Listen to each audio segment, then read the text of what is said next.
Këtë të hënë është mbajtur një tjetër proteste e shoqatës së shërbimit të transportit urban ndërqytetas dhe ndërkombëtar në Vlorë. Rreth 100 përfaqësues të këtij shërbimi kanë bërë thirrje edhe një herë bashkisë të rishikojë vendimin e zhvendosjes së stacionit interurban. Sipas tyre, destinacioni i ri nuk plotëson asnjë kusht, mungojnë ambientet e shërbimit, streha e pritjes për pasagjerët, tualete publike si dhe ka rrezik për aksidente, por mbi të gjitha është distanca e largët nga qyteti.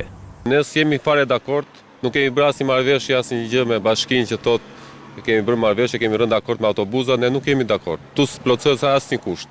Tu qytetari është i rrezikuar, shoferët janë të rrezikuar dhe ne nuk kemi dakord fare, s'ka kushtet më minimale. Kur unë nuk kam stacion, nuk kam ku të rri, vjen pasagjeri nuk e pres, do ku ta pres, se s'kam ku ta pres sepse derisa s'ka stacion. Edhe kërkojmë të bëhet terminali. Duke bërë terminali, mbyllen gjithë problemet. Por këtu jemi shumë skandalos. Jemi të rrezikuar në çdo hap, në çdo moment. Këtu nuk ngarkohet, po ta bagazhin del 1 metër në rrugë dhe bëhet aksidenti, kush marrë përgjegjësi nuk e di. Në gjithë Shqipërinë, jo në botë, ka terminale. I vetmi qytet vetëm Vlora i s'ka terminal.